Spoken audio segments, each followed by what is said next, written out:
Hello students, very good morning to you all and welcome to Edify JEE NEET Pragyan batch. Like in previous class, I have discussed about the basis of classification of animal kingdom. Okay, today I am going to start about the first phylum of animal kingdom, that is the non-chordates part. पहले हम non-chordates पढ़ेंगे and then we'll move on to the chordates part. Okay, so let's begin today's class, that is phylum Porifera. Okay, start करते हैं phylum Porifera. Okay, let's begin. Do you know the meaning of Porifera? Porifera का मतलब होता है जो organisms में pores रहते हैं. देख रहे हैं this, have you seen this pores? So this porifera, this organisms, they are known as pore bearers. Okay, so this might be a question in your NEET exam. They have pores around all over their body. See, have you seen the first example, that is this is cycon. ये cycon है. The second one is euspongia and the third one is spongilla. Okay, these are the rest of the examples we are going to study, but these three are the very common examples of porifera. Okay, so you have to remember the porifera means पोर बियरस. देख रहे हैं pores इनके body पे, ये सारे जो है pores है. ओके, चलो. So first will study the kingdom phylum porifera का जनरल कैरेक्टरिस्टिक्स जानते हैं. First statement says members of this phylum are commonly known as sponges. तो अगर पोरीफेरा में अगर आप स्पॉन्जेस, कहीं भी अगर स्पॉन्जेस देखते हैं तो that means these organisms belong to porifera. Clear है? इस फाइलम में जो भी organisms belong करते हैं उनको sponges के नाम से जाने जाते हैं. The common terminology, the common name, that is the sponges. Clear है? Body is perforated with many pores called ostia. Okay, तो इनके बॉडी में जैसे कि ये देख रहे हैं ना, ये सब जो पोर्स देख रहे हैं आप, इस पोर्स को क्या कहते हैं? They are known as ostia. और ऑस्टिया का वर्क है जो मैं आपको बताने वाली हूँ, ऑस्टिया का फंक्शंस. ओके, ऑस्टिया क्या होता है? Water will enter through the ostia in the body wall into a central cavity called spongocoel. That means the question में अराइज द बॉडी कैविटी, जो बॉडी कैविटी ऑफ स्पॉन्जेस क्या है? Body cavity of sponges is known as spongocoel. Clear है? And this might be a question in your NEET exam. Clear है? तो sponges की body में छोटे छोटे पोर्स होते हैं. उस पोर्स को क्या कहते हैं? That pores is known as ostia, and through that ostia water will enter into the body of the sponges. Into the first it will enter into the central cavity, that is known as spongocoel. जो body cavity होते हैं sponges के, पहले water enter होगा. कहाँ होगा? जाएगा पहले बॉडी कैविटी में जाएगा. ओके, देन आफ्टर दैट ये वाटर जो एंटर हुआ स्पॉन्जेस के बॉडी में, दैट हैज़ टू, जो वाटर ज़रूरी नहीं है बॉडी को, that has to come out of the body, right? तो a large aperture called osculum allows exit of water. Okay, ostia is there through which water enters into the body of the sponges, but what happens in osculum is that is a large aperture called osculum, and that will allow the exit of water. देख रहे हैं? this portion have you seen? These are osculum. Okay, तो water will come out through the osculum, that is exit of water. जो water Porifera को या sponges को ज़रूरत नहीं होंगे वो सारे वाटर ऑस्कुलम से बाहर आ जाएंगे. Okay, water canal, a very important characteristics जो हम पढ़ने वाले हैं आगे की स्लाइड्स में. Okay, so these are the very important characteristics of sponges, I mean the porifera. Also general characteristics में हम पढ़ते जाएंगे हैबिट एंड हैबिटेट, डाइजेशन कैसी है, रेस्पिरेशन कैसा, एक्सक्रेशन कैसा. This are the important characteristics जिसके बारे में हम पढ़ते जाएंगे. क्लियर है? तो habit and habitat, that means where they are found, उनका हैबिट क्या और हैबिटेट क्या है। दे आर जनरली मैराइन, कहाँ पाए जाते हैं, ओशंस। अगर आप लोगों ने समुद्र में गए होंगे, समुद्र के शेयर किया होगा किसी ने, तो उन्होंने सबने देखा होगा the sponges, okay, beautiful sponges. वो क्या करते हैं ना, जैसे कि आपने कोरल्स देखा होगा, corals, you know brain coral, okay. I'll show you the image right now. I don't have in this PPT, but I'll share the images with you. Brain coral, which I have seen in my visit during the Andaman days. Okay, so जैसे कि brain का shape में होता है, brain के shape में brain corals होते हैं, ठीक है ना। तो ये जो स्पॉन्जेस होते हैं, जो स्पॉन्जेस होते हैं ना, वो क्या करते हैं ना, इसको, इस पे जो जैसे कि पर्ल फॉर्म होते हैं, इससे ना जैसे कि मोती, पता है आपको मोती, डू यू नो मोती, जो ओरिजिनल मोती होती है, that is known as no pearl, okay. So what this sponges do is that it will harm, मतलब वो इसको हार्म करेंगे, हार्मफुल इफेक्ट होता है स्पॉन्जेस का, किस पे, पर्ल इंडस्ट्री का।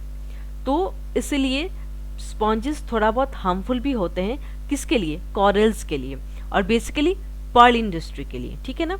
और पर्ल किससे बनते हैं, कॉरल्स से बनते हैं। दीज आर कॉरल्स, बहुत टाइप के कॉरल्स होते हैं, brain corals, finger corals, many types of corals are there, okay.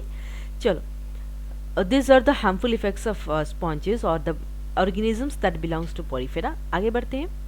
Marine होते हैं, ओशंस में पाए जाते हैं, and mostly asymmetrical animals, that means their body is asymmetrical, ठीक है ना, उनकी बॉडी की सिमेट्री नहीं है, एसिमेट्रिकल है। और ये आपको याद रखना है, the important characteristics of sponges, clear है।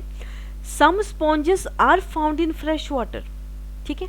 जैसे कि मैंने कहा कि sponges basically they are found in marine, they are marine, oceans में पाए जाते हैं, लेकिन कुछ ऐसे भी स्पॉन्जेस हैं जो फ्रेश वाटर में पाए जाते हैं, जैसे कि Spongilla, okay.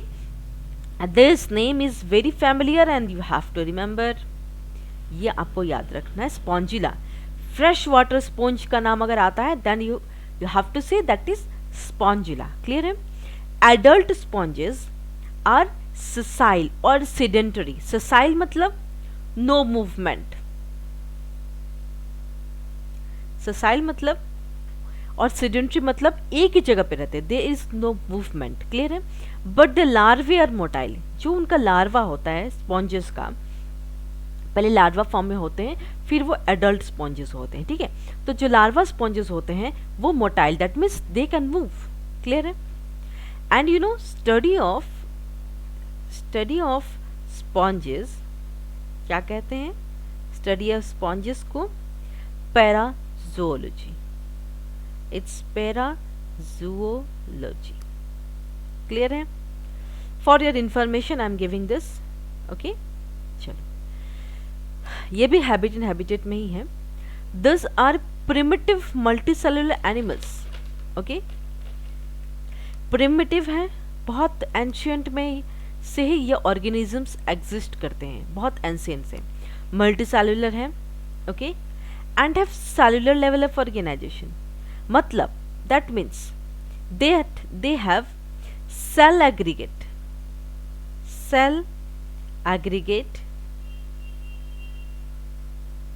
type of body plan। इनका बॉडी प्लान कैसा होता है, सेल एग्रीगेट। तो ये भी आपको नीट में याद रखना है। सेल एग्रीगेट क्या होता है कि इन केस ऑफ स्पॉन्जेस और जो पॉरीफेरा में ऑर्गेनिजम्स बिलोंग करते हैं, उनका जो बॉडी प्लान होता है, cell, cluster of cells. Cell aggregate मतलब क्या होता है, क्लस्टर ऑफ सेल्स। उनकी अरेंजमेंट कैसे होती है, सेल्स का गुच्छा होता है, जैसे कि सेल्स, बहुत सारे सेल्स के गुच्छे होते हैं। और टिश्यू ऑर्गन्स इनमें एब्सेंट होते हैं, टिश्यू फॉर्मेशन नहीं होता है एंड ऑर्गन्स भी नहीं होते हैं इसमें, क्लियर है ना। इसमें क्लस्टर ऑफ सेल्स होते हैं इन केस ऑफ स्पॉन्जेस और इन case of Porifera, you can say, okay. Sponges have evolve from colonial cyanophllagellate। तो ये आपको टर्मिनोलॉजी और ये स्टेटमेंट आपको याद रखना है। Sponges they have evolve from कहाँ, कॉलोनियल मतलब बहुत सारे कॉलोनियल च्योनोफ्लैजिलस से इवॉल्व हुए हैं, ठीक है। एंड दे आर द जो sponges I mean the members of they are the connecting link between protozoa the connecting link between protozoa and porifera is Proterospongea. That means question can be framed कि जो connecting link है protozoa और पेरीफेरा को कौन जोड़ता है, connecting link कौन करता है, that is Proterospongea. Okay, for your information this you have to remember. चलो नेक्स्ट हम बात करते हैं बॉडी स्ट्रक्चर. इनका बॉडी स्ट्रक्चर कैसा होता है, 2 लेयर्स होता है, ठीक है. देखो यहाँ पे मैं एक डायग्राम बना देती हूँ आप लोगों के लिए, आप सभी लोग क्लियर हो जाएंगे, राइट. ठीक है, 2 लेयर है. बाहर वाले लेयर को क्या कहते हैं, this is pinacoderm, okay, and the inner one is known as choanocyte. Clear है. And in between this layer, यहाँ पे ये दोनों लेयर के बीच में यहाँ पे jelly like substance is present. Jelly like, okay, jelly like substance होते हैं and that is known as you know mesenchyme. That is known as mesenchyme. Clear है.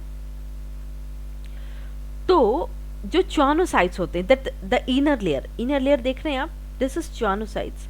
तो ये क्या करते हैं, this are known as this are collared flagellated cells. Collar जैसे हमारा जो कॉलर होता है उस तरीके के कॉलर्ड सेल्स होते हैं. और च्योनोसाइट्स लाइन द स्पॉन्जोसिल. स्पॉन्जोसिल मैंने क्या कहा था, I have told you a bit before that spongocoel is known as the body cavity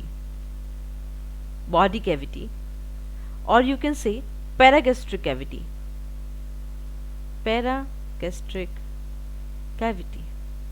clear है. तो ये च्योनोसाइट्स क्या करते हैं, सिंस ये इनर लेयर है, ओके, ये क्या करेंगे, स्पॉन्जोसिल को लाइन करेंगे. यह स्पॉन्जोसिल बॉडी कैविटी है, उसकी जो लाइनिंग होगी वो च्योनोसाइट्स लाइन करते हैं. क्लियर है. तो ये स्टेटमेंट आपको रिमेंबर करना है, ठीक है. च्योनोसाइट्स लाइंस द स्पॉन्जोसिल. क्लियर है. लास्ट लेयर तो बता ही दिया है, last line, these 2 layers as non-cellular gel-like layer called mesenchyme is present. Clear.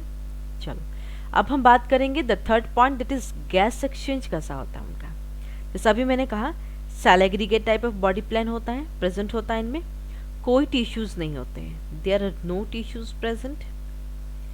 Next, gas exchange occurs through general body surface. जैसे कि मैंने अभी बहुत फैमिलियर सा डायग्राम बनाया था, दिखाया था साइकोन का. तो ये जो पोर्स देख रहे हैं ना, इसी पोर्स के थ्रू इनका जनरल बॉडी डिफ्यूजन होता है, दैट इज बॉडी सरफेस. ये जो बॉडी सरफेस है, यहीं पे जो पोर्स है, इसी के थ्रू इनका गैस एक्सचेंज होता है. दैट इज कोई स्पेशल रेस्पिरेटरी स्ट्रक्चर्स एब्सेंट होता है, नो प्रेजेंट नहीं होता है in case of sponges. Okay, that you have to remember. Clear है. There are no special respiratory structures. Clear? चलो next we'll move on to excretion, that is you can say excretory system. Okay, excretion भी उनके जो body पे pores रहते हैं, excretion भी general body surface से होते हैं. ओके, स्पेशलाइज एक्सक्रेटरी स्ट्रक्चर में एब्सेंट होते हैं.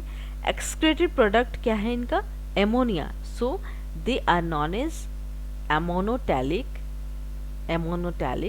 organisms. Clear. And also you have to remember one important point, that is sponges are not found in cold water. Clear है. sponges जो है कोल्ड वाटर में नहीं पाए जाते हैं. Clear. Next is digestion. Excretion हो गया, डाइजेशन कैसे, वो जो ऑर्गेनिजम्स है sponges, they are microphages. Macrophages. They are microphagous animals. Sponges. Food क्या करते हैं वो लोग, वो किस पर फीड करते हैं? They feed on microscopic food particles, like they feed on microscopic food particles. क्या उनका सोर्स ऑफ फूड होता है? लाइक बैक्टीरिया माइक्रोस्कोपिक है, बैक्टीरिया हो गया, प्रोटोजोअन्स हो गए, एक्सेट्रा। क्लियर है? तो जो स्पॉन्जेस होते हैं या जो ऑर्गेनिजम्स पोरिफेरा पे बिलोंग करते हैं, दिल feed on microscopic food particles. Like microscopic मतलब हम नेकेड आई से नहीं देख सकते हैं, इसको देखने के लिए हमें माइक्रोस्कोप की जरूरत पड़ती है। So it's bacteria and protozoans and etcetera etcetera is also there. Okay, digestion कैसा होता है? Intracellular, intra means inside. Okay, food is captured by flagella of choanocytes. Choanocytes पता है, जो स्पॉन्ज सेल के लेयर को लाइन किए थे, ठीक है। तो फूड कौन कैप्चर करेगा? च्योनोसाइट्स कैप्चर करेगा और उसको पार्शियली डाइजेस्ट करेगा। It will not digest completely, partial amount of food will get digested by choanocytes. Okay, clear है? नेक्स्ट, जो फूड डाइजेस्ट नहीं हुआ है वो कहाँ जाएंगे? That will pass on to trophocytes. That means trophocytes जो है, जो मैंने बताया है आपको, दे आर नरिशिंग सेल्स। अब ट्रोफोसाइट्स जो क्या करेंगे? That will digest it completely and distribute it to different parts of the body. Trophocytes का रोल होता है कि जो पार्शियली फूड, जो फूड डाइजेस्ट नहीं हुआ है थ्रू द ऑर्गेनिजम्स, वो ट्रोफोसाइट्स क्या करते हैं? उसको कंप्लीट डाइजेस्ट करने के बाद बाकी बॉडी पार्ट्स में डिस्ट्रीब्यूट करते हैं। That is the work of trophocytes and trophocytes are known as nourishing cells. That you have to remember. Clear? चलो आगे बढ़ते हैं। Next is skeletal system. The body is supported by a skeleton that is made up of spicules और spongin fibres. इनका जो body of sponges है, इनमें skeleton किससे बनते हैं? स्पिकल्स और स्पॉन्जिन फाइबर्स होते हैं। ओके, तो दिस इज इंपॉर्टेंट। क्लियर है? स्पाइकल्स क्या होता है? They are small needle like structures which are two types. जैसे कि निडल देखा आपने,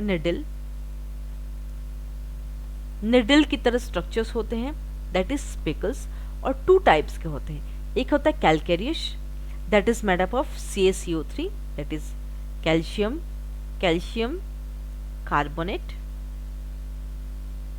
CaCO3 calcium carbonate, and siliceous that is made up of silica. That means two types of spicules present होते हैं। skeletal system जो होता है sponges का, और वो needle like structure होता है, ऐसे चुभता है, मतलब needle इस तरीके का होता है, ठीक है। तो एक होता है calcareous जो CaCO3 that is calcium carbonate से बनता है, दूसरा होता है siliceous that is made up of silica। Clear है? चलो, next we'll talk about the nervous system. No neurons, but these are sensitive to external environment. That is a very important point.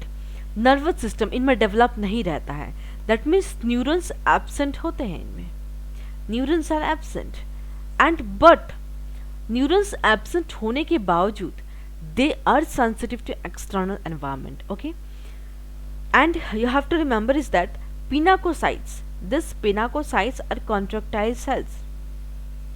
That means this will help the sponges, that is they can increase or decrease the overall surface area of sponge body. ये जो pinacocytes का जो काम होता है, ये contractile sales होते हैं। ये क्या करते हैं? जैसे कि जो स्पॉन्ज की बॉडी है, उनकी जो ओवरऑल सरफेस एरिया है उसको इंक्रीज और डिक्रीज कर सकते हैं। क्लियर है? तो पिनाकोसाइट्स का फंक्शंस आपको याद रखना है नीट की एग्जाम्स के लिए। क्लियर है? नर्वस सिस्टम में न्यूरॉन्स नहीं होते हैं, पिनाकोसाइट्स प्रेजेंट होते हैं, that is they can increase or decrease overall surface area of sponge body. Clear? Now this is canal system, a very important characteristic of sponges. Very important characteristic of sponges. Clear? Sponges have a water transport or canal system. Sponges में क्या होते हैं, canal system होते हैं, एक proper channel के through water enter होता है और फिर वाटर एग्जिट होता है, and that flow chart is this is the flow chart how water will enter. ठीक है, थोड़ा सा चार्ट ऊपर नीचे हो गया है, मैं आपको अच्छे से यहाँ बता देती हूँ। ठीक है, first water will enter into ostia, okay, after ostia that will enter into स्पॉन्जोसिल, and स्पॉन्जोसिल was nothing about but the body cavity, और उस बॉडी कैविटी से जो वाटर की ज़रूरत न होगी वो ऑस्क्यूलम से बाहर आ जाएंगे। क्लियर है? जो चार्ट मैंने नीचे बनाया है उसी चार्ट को मैंने यहाँ पे अच्छे से बना के बता दिया। फ्लो ऑफ वाटर कैसे फ्लो होता है, पहले माइन्यूट पोर्स ऑस्टिया से बॉडी वाल में जाते हैं, सेंट्रल कैविटी स्पॉन्जोसिल, उसके बाद ऑस्कुलम से एग्जिट हो जाते हैं। So this chart is for the flow of water in sponges, and this is the very important characteristic of sponges that you have to remember, a very special characteristics in case of sponges। Clear है? चलो, ये जो pathway of water transport हमने पढ़ा before, अभी ये जो मैंने पाथवे ऑफ वाटर ट्रांसपोर्ट पढ़ा, ये स्पॉन्जेस को क्या हेल्प करते हैं, इसका बहुत इंपॉर्टेंट फंक्शन है स्पॉन्जेस की बॉडी में। वो क्या करते हैं, food gathering, they help in the food gathering, they help in the respiratory exchange, help in the removal of wastage and in the reproduction। तो ये चारों important functions, this 4 important functions of water canal, that is the canal water canal system जो हमने पढ़ा भी ostia to osculum, उनका ये water transport का बहुत important function, food gathering, food का गैदर करने में, रेस्पिरेटरी एक्सचेंज जो उनका जनरल बॉडी सर्फेस से होता है उसमें भी हेल्प करते हैं, removal of wastage, excretion and reproduction, इन सब में हेल्प करता है। ठीक है, तो ये फंक्शंस भी आपको याद रखना है। ठीक है, नेक्स्ट देखते हैं। Next will talk about reproductive system. Sexes are not separate, that means उनका स्पॉन्जेस में मेल और फीमेल ऑर्गन्स जो है सेम बॉडी, दैट मीन्स एक there is a terminology and that is known as hermaphrodite animals. तो जो sponges होते हैं वो हर्मेफ्रोडाइट एनिमल्स होते हैं। क्लियर है? हर्मेफ्रोडाइट उनको कहते हैं जिनका एग्स और स्पर्म्स दोनों सेम इंडिविजुअल से फॉर्म होते हैं। क्या होता है कि ये जो एग फीमेल रिलीज करती है और स्पर्म कौन रिलीज करता है, मेल। क्लियर है ना? तो ये जो मेल फीमेल के जो ऑर्गन्स हैं ये सेम इंडिविजुअल एक ही ऑर्गेनिजम्स प्रोड्यूस करेंगे, उसी में स्पर्म भी प्रोड्यूस होंगे और एग्स भी प्रोड्यूस होंगे। They are known as hermaphrodite animals, that means you can say that sexes are not separate। clear है? reproduction is asexual as well as sexual। asexual reproduction में जो कि ऑलरेडी आप पढ़ चुके हैं, you have already studied about the asexual reproduction in your previous classes, that is by fragmentation, body fragment होके a new individual can be formed, budding, an extra bud comes out and after that that bud will detach from the parent organisms and it will form a new individual। budding is done, then branching, then gametes formation। okay, sexual reproduction is by formation of gametes, that is familiar to you all कि sexual reproduction के लिए gamete formation होना जरूरी है, but asexual के लिए gamete formation is not required। clear? चलो, अब हम बात करते हैं fertilization and development। fertilization is always internal, there is not external fertilization। okay, Scypha sponge is protogynous, that is ova matures earlier than spermatozoa। अब ये हम बात करते हैं, ये एक एग्जाम्पल है, this is one example of sponge. Okay, this is an example of sponge जिसको कहते हैं स्काइफा स्पॉन्ज। तो स्काइफा स्पॉन्ज पे क्या होता है, इनमें प्रोटोगाइनस होते हैं, that means what is the meaning of protogynous, ova that is egg matures earlier than the spermatozoa that is sperm. That means egg जो होगा वो स्पर्म से पहले मैच्योर कर जाएगा, that is known as protogynous. Clear है? Terminology clear करके चलना है आपको। क्लियर है? चलिए, flagella choanocytes capture sperm and passes it to ova developing into mesenchyme। जैसे कि जो च्वानोसाइट्स क्या था, फूड कैप्चर करने में हेल्प करते थे। तो वही फ्लैजेला जो च्वानोसाइट्स हैं वो स्पर्म को कैप्चर करेंगे, और वो क्या करेंगे, स्पर्म को कैप्चर करके ओवा के पास पहुंचाएंगे। ओवा developing into mesenchyme, that jelly like layer, do you remember the jelly like layer that will be developing into mesenchyme. Okay, development, fertilization is done. Development कैसा होता है, इनडायरेक्ट होता है, और इनडायरेक्ट डेवलपमेंट अगर आता है तो उसमें हमेशा लार्वल स्टेजेस प्रेजेंट होता है। डायरेक्ट जो डेवलपमेंट होता है उसमें लार्वल स्टेजेस नहीं होते हैं। डायरेक्ट में क्या होता है, सीधे बेबी का प्रोडक्शन होगा, ओके, या डायरेक्ट बेबी टू एडल्ट होगा। लेकिन जो इनडायरेक्ट होते हैं उसमें लार्वल स्टेजेस होते हैं, which is morphologically, it is the spelling is a bit mistake, morphologically distinct from the adult, ठीक है, morphologically adult से similar distinct होते हैं। ओके, डेवलपमेंट इनडायरेक्ट है और लार्वल स्टेजेस, तो अभी हम लार्वल स्टेजेस के बारे में पढ़ेंगे। लार्वा कैसे होते हैं, सिलिएटेड, सिलिया होते हैं। सिलिया किस लिए होते हैं, the help in the swimming of that organisms, ठीक है। लार्वल स्टेजेस याद रखना है, amphiblastula, parenchymula and dragon, this three are very important larval stages in case of sponges. सिर्फ लार्वल स्टेजेस के बारे में जानना है, आगे की प्रोसेस इतने डिटेल्स में आपके क्लासेस में नहीं है, ठीक है। एग्जाम्पल्स है Spongilla, that is fresh water sponge, और ये जो कॉमन नेम है ना, ये जो कॉमन नेम है ना, इसको भी याद रखना है आपको, क्योंकि क्वेश्चंस आते हैं, कभी मैच दी फॉलोइंग दे दिए आपको, तो अगर आपको नहीं पता होगा तो नहीं कर पाओगे आप ना। तो spongilla that is known as fresh water sponge, euspongia that is common bath sponge, sycon that is crown sponge, और अर्न स्पॉन्ज और स्काइफा स्पॉन्ज को साइकन कहते हैं। क्लायना, ये हर बार आता है एग्जाम में, that is boring sponge, then that is produces sulphuric acid, and this Cliona, I told you about the sponges right now before the previous slides, that is this Cliona is harmful to pearl industry, and आपको पता है pearl कैसे produce होता है, मैंने बताया corals जो होते हैं वही pearl को प्रोड्यूस करते हैं। बहुत इंटरेस्टिंग है, मैं कॉरल्स के बारे में आगे भी मेंशन करती जाऊंगी और अच्छे से आपको पिक्चर्स के थ्रू बताऊंगी कि कॉरल्स कैसे दिखते हैं, ठीक है ना। मैं नेक्स्ट क्लास में I definitely show you the picture of corals, clear है। Next is Hyalonema, that is glass rope sponge. This is also important. Cliona, Hyalonema always comes in the exam. Euplactilla, this name is also very familiar, that is Venus flower basket. और क्या होता है, जब Japan में शादियाँ होती हैं and marriage, this flower is given as a wedding gift in Japan, that is Venus flower basket. यूप्लेक्टिला को वेनस फ्लावर बास्केट कहते हैं, और इसको as a wedding gift Japan में दिया जाता है, ठीक है ना, शादियों में दिया जाता है। सो ये भी आपको याद रखना है नीड पर्पज से, ठीक है। चलिए आगे बढ़ते हैं। Okay, so up to this porifera is done today. So अगर आपको हमारा लेक्चर अच्छा लगा होगा तो just share with your friends, like share and subscribe, okay. और कोई भी डाउट्स हो रिलेटेड टू एनिमल किंगडम और any chapter of class 11th which I have taught you till now, कोई भी डाउट्स हो तो आप बेझिझक पूछिए, just comment in the comment session, और यू कैन व्हाट्सएप मी और you can email me, okay.